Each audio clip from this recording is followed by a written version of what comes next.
Hello students, good morning.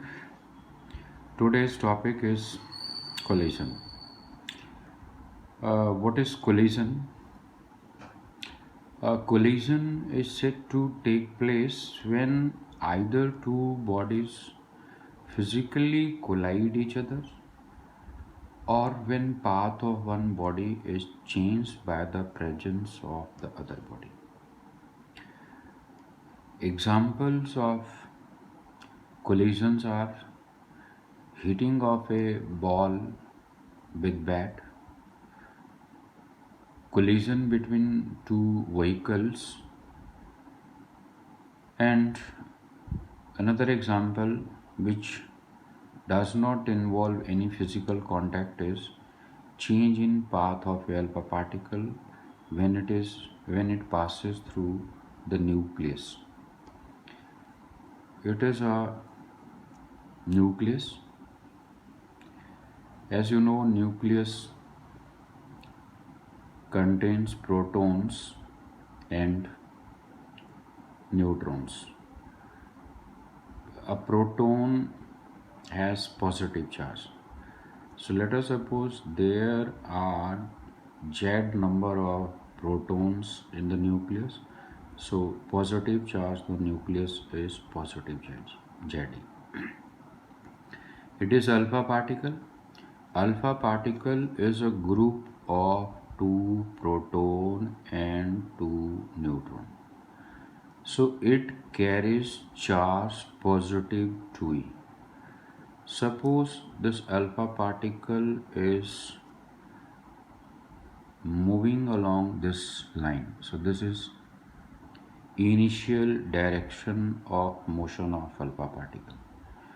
But when it comes or it approaches this nucleus, so due to force of repulsion between positive charge on the alpha particle and positive charge on the nucleus, it is deflected from its initial path.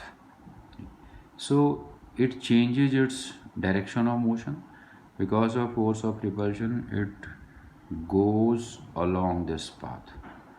So direction of motion of alpha particle is changed due to influence of positive charge of the nucleus. So this is also a collision. It does not involve any physical contact. There are three types of collisions. First type is elastic collision. In elastic collision, both kinetic energy and linear momentum are conserved. Examples of elastic collisions are collisions between ivory walls and collision between hard steel walls. And another example is collisions between elementary particles like proton, neutrons, etc. Rarely we find elastic collision because uh, these examples which I told you, they are nearest approach to elastic collision but not perfectly elastic. So rarely we come across elastic collision. Some of the characteristics of elastic collisions are: in elastic collisions, forces involved are purely conservative, and mechanical energy is not converted into other forms. Second type of collision is inelastic collision. In these types of collisions, kinetic energy is not conserved. However, momentum is conserved. Examples: most of the collisions in our daily life are inelastic collisions, and characteristics of inelastic collisions are some of the forces involved are non-conservative. Third type of collisions is perfectly inelastic collisions. In this type of collision, two bodies stick together after the collision. Example, mud thrown on a wall, bullet fired into a wooden block such that it remains embedded in the wooden block.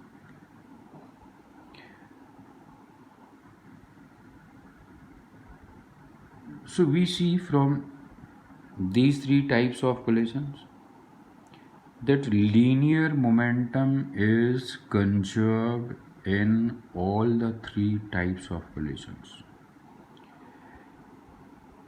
In perfectly inelastic collision, mechanical energy is not conserved, but linear momentum is conserved in every type of collisions.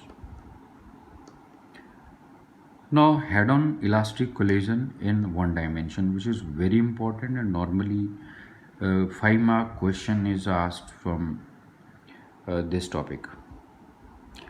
We have two balls of masses m1 and m2. They are moving in straight line. m2 मास की body के exactly पीछे m1 चल रहा है, but speed of m1 is greater than m2.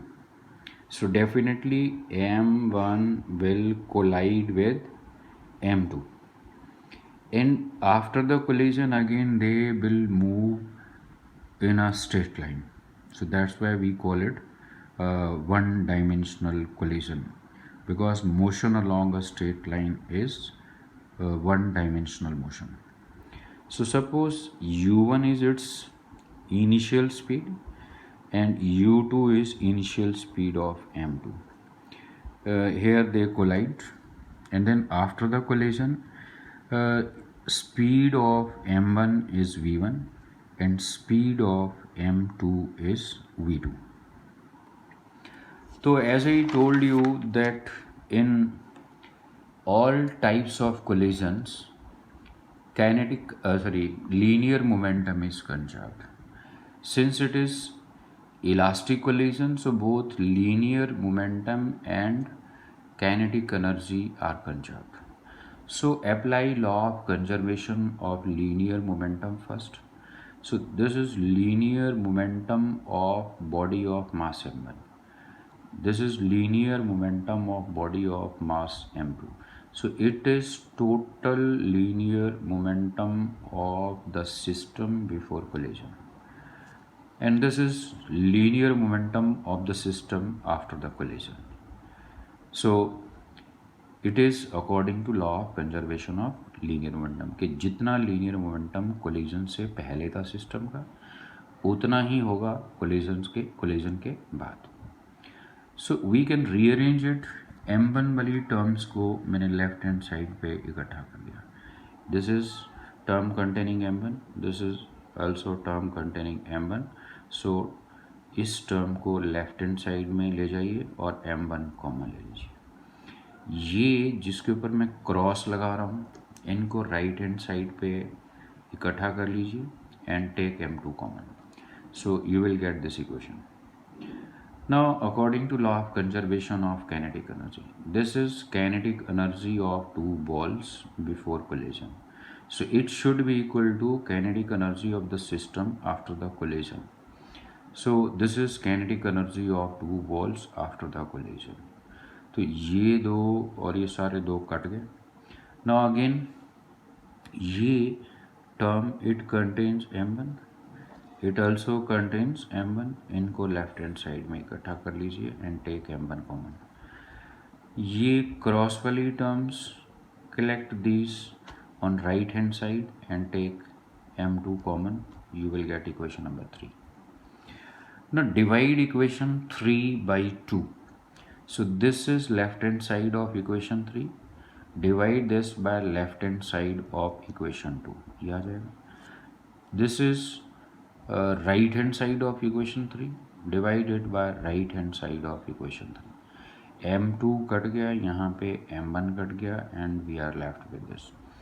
Now it can be written u1 minus v1 into u1 plus v1.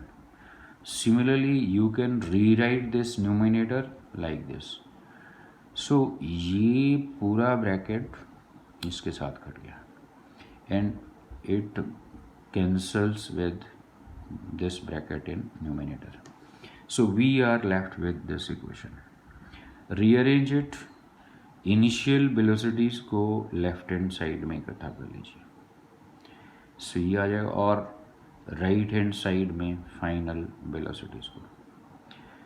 This is relative velocity of approach and this is relative velocity of separation. As I discussed earlier, that relative velocity is the change in separation between two objects in unit time.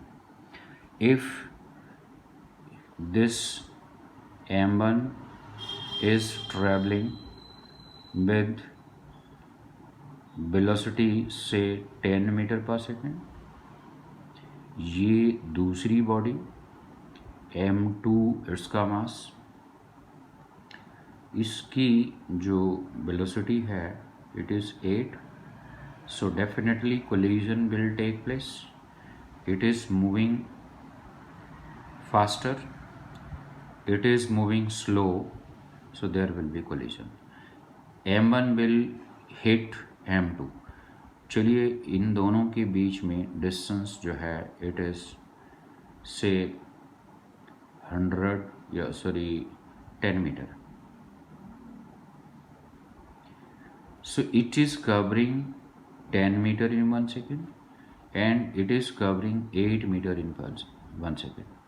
So it is covering 2 meter more in 1 second than m2. So they are approaching each other and the distance between these two will decrease by 2 meter in every second. So it is called relative velocity of approach. So this is 10 meter per second minus 8, this is 2. So they are approaching each other at a rate of 2 meter per second. So if this distance separation is 10 meter, then after 5 seconds m1 will hit m2. And after the collision, ये collision के बाद speed of m2 will increase. चलिए इसकी speed बढ़ जाएगी 10 metre per second, and से it is v2, and इसकी speed घट जाएगी, this is v1, this is 8 metre per second. तो इसकी स्पीड ज़्यादा है और m1 की कम है. सो नाउ दे विल सेपरेट, और 1 सेकेंड में इनके बीच की डिस्टेंस जो है वो कितनी बढ़ेगी, it will B not 10 minus 8 again. Now they will separate, इनके बीच की डिस्टेंस प्रत्येक सेकेंड में 2 मीटर बढ़ती जाएगी. So now they are separating. So in one dimensional elastic collision both are equal. ये अगर 2 है तो ये डिफरेंस भी 2 होगा. This is relative velocity of approach and before collisions they will approach each other and after the collision they will separate. Equation 4 से हम v2 निकाल सकते हैं. इस u2 को लेफ्ट हैंड साइड में ले जाइए, ये आ जाएगा हमारे पास. This is value of v2 from equation 4. Now put this value of v2 in equation 1. When we put here value of v2, we can eliminate v2, और ये सारी इक्वेशन इसमें v2 हट जाएगा. It will be in terms of v1 और हम v1 निकालेंगे यहाँ से. Now our goal is to calculate v1 and v2. Now when we put value of v2 here, तो ये v2 की वैल्यू है हमारी. 1 नंबर इक्वेशन में ये चेंज किया कि इसकी जगह V2 की जगह ये आ गया। No open brackets, only bracket, ये ब्रैकेट है, इसको खोलिए। तो ये राइट हैंड साइड में first term is m1 v1, no I am sorry. Now what you will do is, जो v1 वाली टर्म्स हैं उनको आप राइट हैंड साइड में रख लीजिए बस। Only terms containing v1 will be kept on right hand side. So एक तो ये है जिसके ऊपर मैंने क्रॉस लगाया, और एक ये है, these are terms containing v1। तो ये फर्स्ट टर्म जो है v1 वाली m1 v1, और यहाँ से आएगी m2 v1, तो ये रख लिया हमने। और ये टर्म जिनके ऊपर टिक लगा हुआ है इनको आप लेफ्ट हैंड साइड में ले जाइए। तो लेफ्ट हैंड साइड में ये दो टर्म हमारे पास पहले ही थी एज सच। ये टर्म कहाँ से आई, ये यहाँ से आएगा m2 u1 will be the first term इस ब्रैकेट में, इसको लेफ्ट हैंड साइड में ले जाएंगे, नेगेटिव हो जाएगी। और एक और टर्म यहाँ से आई m2 माइनस की माइनस m2 u2, इसको भी लेफ्ट हैंड साइड में ले लिया। Now take v1 common hair, और यहाँ पे इन टर्म्स में जिनके ऊपर टिक लगा हुआ है ये और ये, इनमें u1 कॉमन है, तो टेक u1 कॉमन। एंड ये अंडरलाइन जो है दोनों, ये दे आर सिमिलर, सो ये m2 u2 and this m2 u2, it becomes 2m2 u2। Now divide both sides of this equation by m1 plus m2। इसको m1 plus m2 से divide कर दिया, ये आ जाएगा। इसको डिवाइड करेंगे, ये कट जाएगा। सो ये है expression for v1, velocity of first body after collision. Similarly what will you do to find v2? इस इक्वेशन से now you calculate v1। v1 यहाँ से क्या आएगा, v1 विल बी, इसको इस टर्म को इधर ले जाइए, and then put this value of v1 again in equation number 1। तो इस इक्वेशन से v1 एलिमिनेट हो जाएगा और v2 यहाँ से बिल्कुल इसी तरह से निकाला जा सकता है। सो जो आएगा v2, उसमें सिर्फ एक हल्का सा चेंज होगा, जहाँ पे इस इक्वेशन में सबस्क्रिप्ट 1 है वहाँ 2 कर दीजिए, और जहाँ 2 है वहाँ पे 1 कर दीजिए। तो ये आ जाएगा हमारा v2 का एक्सप्रेशन। इसकी जगह 2 हो गया, इसकी जगह 1 हो जाएगा, u1 की जगह u2 हो जाएगा, and this is m1 and this is u1, and इसकी जगह m2 और इसकी जगह m1। So these are expressions for v1 and v2. Now special cases of equation number 5 and 6. In equation number 5 and 6 हमने ये माना था कि दोनों बॉडीज़ चल रही है और दोनों का मास डिफरेंट है। जो हमारी बॉडीज़ थी, this is body, you can say this is body A, this is body B. A and B both are in motion and they have different different masses, and both are in motion. So A और B की velocity collision के बाद है, जिसकी velocity u1 थी collision से पहले, उसकी बन गई v1। इसकी वेलोसिटी u2 थी कोलिजन से पहले, वो फाइनल वेलोसिटी हो गई हमारी v2। Now first special case, चलिए मान लेते हैं कि इन दोनों का भार बराबर है। जितना भार इसका है उतना ही भार इसका है। इसका भार अगर 2 kg है, इसका भी 2, इसका 3 है तो इसका भी 3, इसका m है तो इसका भी m। So these are equations for different masses of body A and B. Now if they are of equal masses, then इस इक्वेशन में जहाँ m1 और m2 है m लिख दीजिए, इसमें भी जहाँ m1 और m2 है उनकी जगह, उन सब की जगह m लिख दीजिए। So if they are having equal masses, तो ये m माइनस m हो गया यहाँ पे, दिस इज़ m2 की जगह भी m हो गया, और this is m plus m। It gives us v1 is equal to u2. It means कि ये किसकी वेलोसिटी थी, ये थी A बॉल की after collision. This is velocity of A ball after collision. ये किसके इक्वल होगी? ये है बी बॉल की वेलोसिटी कोलिजन से पहले। नो देन V2 निकालने के लिए अगर दोनों बॉडीज़ का मास सेम है, now what we do is, इसमें now you will put m, इसमें भी m लिख देंगे, इसमें भी m और ये भी m हो जाएगा, this is m plus m, so it will give us V2 is equal to U1। सो ये है velocity of B after collision, this is equal to velocity of A before collision. That means velocities are interchanged. We have an example. This is a simple pendulum.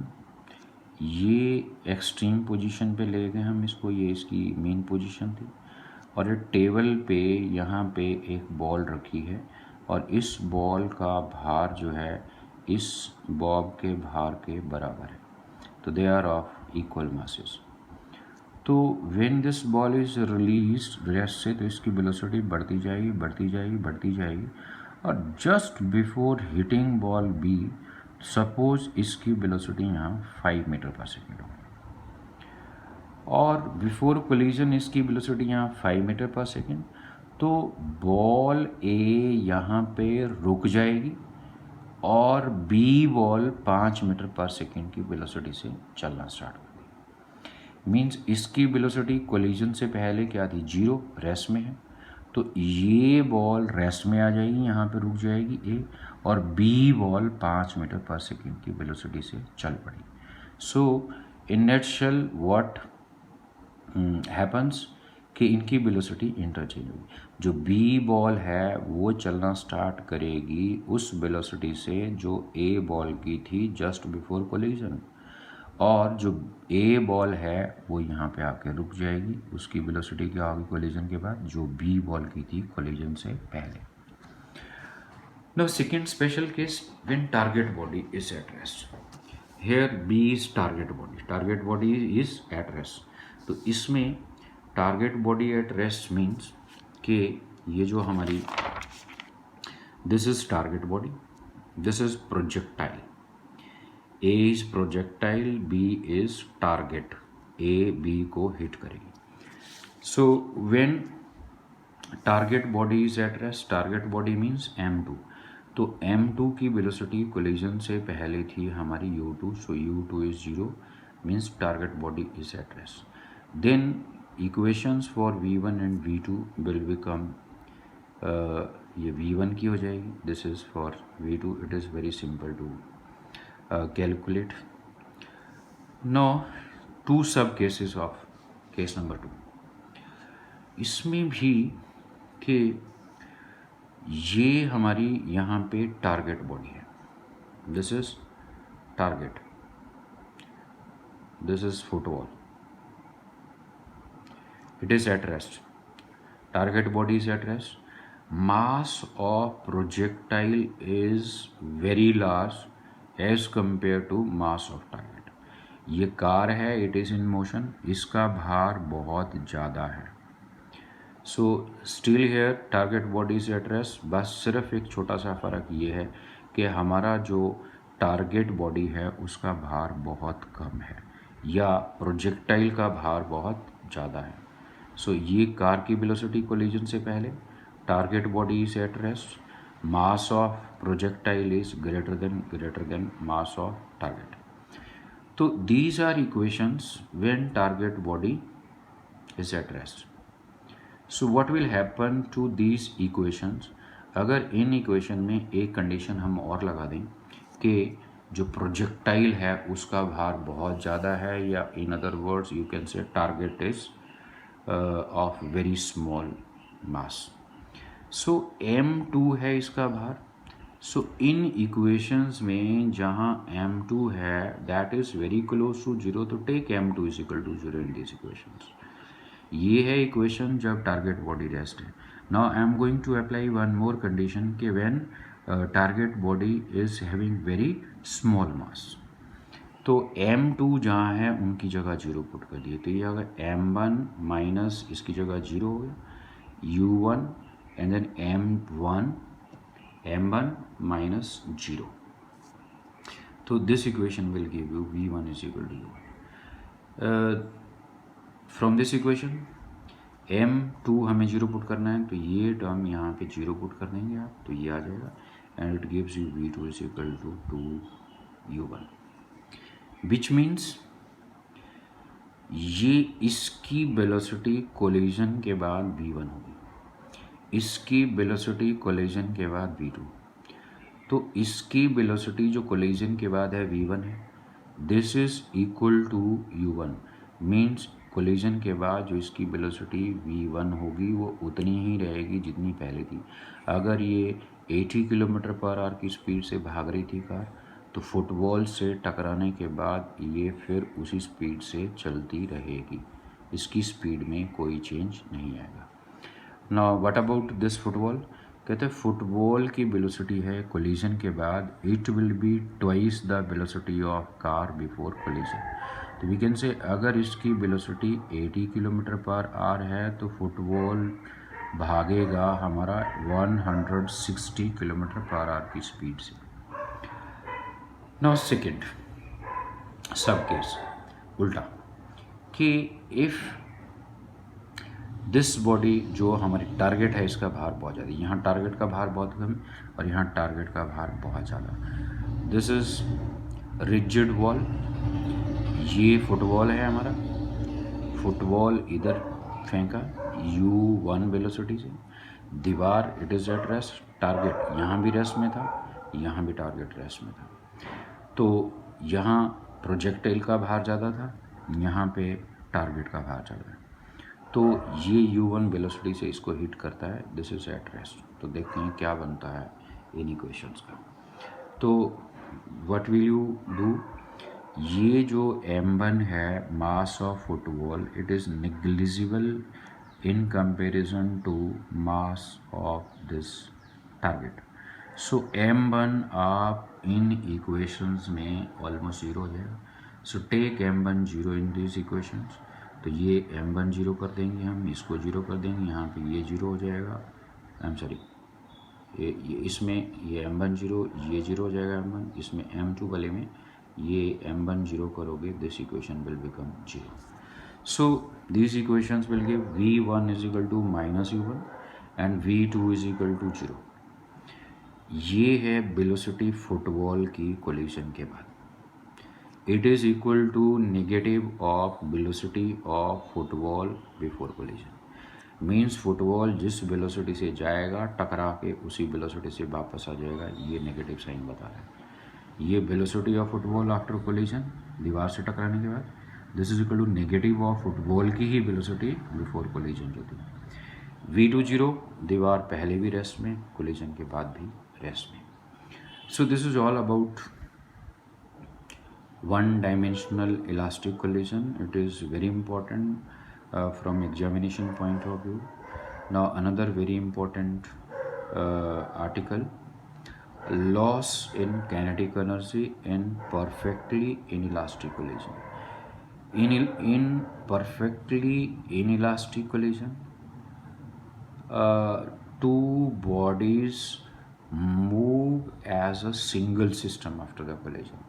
जैसे हमने बताया था कि mud thrown on a ball, तो यहाँ पे ये एक बॉडी, इसका मास m1, moving with velocity u1, ये इसके साथ टकराती है और ये target body again eight rest, target body u2 0 means at rest, इसका भार m2, ये कोलिजन हुआ. कोलिजन के बाद ये बॉडी जिसका मास m1 है इसके अंदर घुस गई और ये बड़ी बॉडी बन गई, और ये बड़ी बॉडी की वेलोसिटी कोलिजन के बाद v1 आफ्टर कोलिजन, ये सिंगल बॉडी होगी, दोनों चिपक गई और ये v वेलोसिटी से चलने लगी. एज आई टोल्ड यू कि in every type of collision linear momentum is conserved. So here according to law of conservation of linear momentum, collision से पहले इसका मोमेंटम था m1u1, ये रेस्ट में है, इसका momentum 0. So before collision linear momentum of system is m1u1 and after the collision ये इसका मास m1 प्लस m2 और वेलोसिटी v. सो इसका मोमेंटम हो जाएगा m1 plus m2 into v. सो ये आ गया हमारा, ये है मोमेंटम ए बॉडी का before collision, B body rest में है, उसका मोमेंटम 0, और ये आ गया जो सिंगल सिस्टम बना उसका मास और इसकी velocity. It gives you V. So ये आ गया velocity of single system after the collision. No loss of kinetic energy, किसके पास थी काइनेटिक एनर्जी? ए के पास ही थी काइनेटिक एनर्जी दूसरा. तो ए की काइनेटिक एनर्जी सपोज 100 थी, बी के पास कोई नहीं, और जो सिंगल बॉडी बनी उसकी काइनेटिक एनर्जी कोलिजन के बाद लेट अस सपोज ये 40. तो कितने का लॉस हो गया जी? 60 का. सो कैसे निकलेगा? Kinetic energy of A ball before collision minus ये कोलिजन से पहले काइनेटिक एनर्जी सिस्टम की और ये कोलिजन के बाद सिस्टम की kinetic energy. Put value of v, यहाँ वी की वैल्यू पुट करो, हमने वी निकाला. सो ये है हमारी वैल्यू ऑफ वी.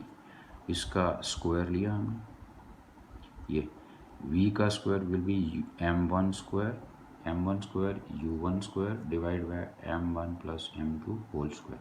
तो ये v स्क्वायर की वैल्यू, ये पूरा ब्रैकेट इसकी एक पावर कट गई, डिनोमिनेटर में हमारे पास 2m1 प्लस m2 रह गया, एंड ये न्यूमिनेटर में m1 स्क्वायर u1 स्क्वायर. ये हमारी फर्स्ट टर्म. इसमें take m1 u1 square by 2 common, ये इसको कॉमन लेंगे 1 आ जाएगा. इसमें 2 हमने बाहर ले लिया, डिनोमिनेटर से m1 प्लस m2 और यहाँ से m1 रह जाएगा. नाउ सिंप्लीफाई इट, ये this will be the loss in kinetic energy in inelastic collision. Now coefficient of restitution, it is measure of elasticity of a collision. If it is noted by, if E is 0.6, it means ये collision 60% elastic है और 40% plastic है. अगर E की value 0.8 आती है तो it means इसकी डिग्री ऑफ इलास्टिसिटी कोलिजन की 80%. 0.8 means 80%, you multiply it by 100, degree आ जाएगी इलास्टिसिटी की. So measure of degree of elasticity of collision is called coefficient of restitution. Mathematically it is ratio of relative velocity of separation का magnitude divided by relative velocity of approach before collision उसका magnitude. For perfectly elastic collision E is 1. Why? Because ये relative velocity of separation is equal to relative velocity of approach. We have proved it कि दोनों बराबर होते हैं. अगर इसकी value 2 है तो इसकी वैल्यू भी 2 metre per second. So it will B 1 for perfectly elastic collision. For perfectly inelastic collision E is 0 because perfectly inelastic collision में दो बॉडी सेपरेट नहीं करती. अगर आप एक कीचड़ की बॉल दीवार की तरफ फेंकेंगे तो वो दोनों एक दूसरे के साथ चिपक जाएगी, दे विल नॉट सेपरेट. कोलिजन के बाद ये कीचड़ की बॉल की वेलोसिटी, ये कोलिजन के बाद दीवार की वेलोसिटी, तो दीवार और कीचड़ की बॉल दोनों चिपक गई और रेस्ट में रहेगी, they will not separate. So this is 0. So for perfectly inelastic collision E यहाँ से 0 आ जाएगा. So generally value of E lies between 0 and 1. For super elastic collision like bursting of cracker, bursting of cracker में क्या होता है? When it explodes, जो उसके डिफरेंट फ्रेगमेंट्स हैं वो बहुत ही ज़्यादा स्पीड से एक दूसरे से अलग होते हैं, तो उसमें जो ये speed of relative velocity of separation ये बहुत ज़्यादा होती है. सो इसलिए यहाँ पे ये सुपर इलास्टिक कोलिजन के लिए ई पड़ा है ना। ये कैसे पॉसिबल है? Because sum of the potential energy of chemicals of crackers is converted into kinetic energy. Now next is coefficient of restitution between a ball on and ground. We know E is equal to this. Now ये ball है, this ball falls from certain height h. h is height from which it is allowed to fall. ये हमारी B body हुई हमारी ground, this is a body. So collision से पहले इसकी velocity u1, so that is 0. I am sorry, u2, this is target body. ये 2 number B की velocity u2 और कोलिजन के बाद भी इसकी वेलोसिटी 0 रहेगी, सो v2 0. सो दीवार जो है या ग्राउंड जो है कोलिजन से पहले वेलोसिटी 0 और कोलिजन के बाद भी 0. ये ball it is allowed to fall from a certain height, इसकी वेलोसिटी बढ़ती जाएगी और just before hitting the ground से इसकी वेलोसिटी यहाँ पे u1. So velocity before collision a ball की it is u1 and we know v square minus u square is 2s. So this is final velocity, यहाँ velocity initial, यहाँ final, so let it be u1. So u1 is the final velocity, initial velocity 0 and this is 2 and displacement is h. So it gives us 2gh. So u1 निकाल लिया हमने. u2 it is 0. So velocity of approach यहाँ से ये u1 की value होगी, ये u2 0. So this is velocity of approach. No ये बॉल टकराने के बाद यहाँ से ऊपर चली, लेट अस सपोज इसकी वेलोसिटी v1, ये बिल्कुल उसी वेलोसिटी से वापस नहीं चलेगी जिससे इसने अर्थ को हिट किया था या ग्राउंड को हिट किया था. तो लेट अस सपोज ये ऊपर की तरफ चली तो इसकी वेलोसिटी यहाँ से जब ये चली तो चलिए यहाँ पे ये 10 मीटर पर सेकेंड की वेलोसिटी थी इसकी जब ये हिट करने वाली, और जब ये यहाँ से चली तो 8 मीटर पर सेकेंड की वेलोसिटी से ऊपर की तरफ चली. सो डेफिनेटली ये बॉल उतनी ऊंचाई गेन नहीं करेगी जितनी से ये गिरी थी. सो यहाँ से चली, इसकी स्पीड ड्यू टू ग्रेविटी घटती जाएगी और यहीं पे इसकी वेलोसिटी 0 होगी. सो किस वेलोसिटी से चली है कोलिजन के बाद? v1. पहुंची किस वेलोसिटी से? u1 थी इसकी वेलोसिटी बिफोर कोलिजन, अभी यहाँ से चली v1 वेलोसिटी से. तो again you apply this principle, this final velocity यहाँ पे 0, दिस इज फाइनल वेलोसिटी 0, चली थी ये v1 वेलोसिटी से. So this is v1 square, this is 2g minus आएगा and this is h dash. So it gives us v1 is equal to 2gh. So v1 is 2gh dash, it is h dash. So 2gh dash, v2 0 है, so substitute values, velocity of separation v2 minus v1, so v2 is 0 और ये v1 की value, so ये आ गया. Now you take magnitude, it's velocity of separation का magnitude, minus sign हटा देंगे आप बिकॉज यहाँ पे मैग्नीट्यूड लिया था हमने. सो इसकी वैल्यू और इसकी वैल्यू पुट कीजिए. Velocity of separation is 2gh dash, velocity of approach 2gh, ये 2g कट गया. सो this is coefficient of restitution in terms of Heights. So that's all in this chapter. So next lecture में I will take couple of numericals based on collision. So thanks a lot for watching.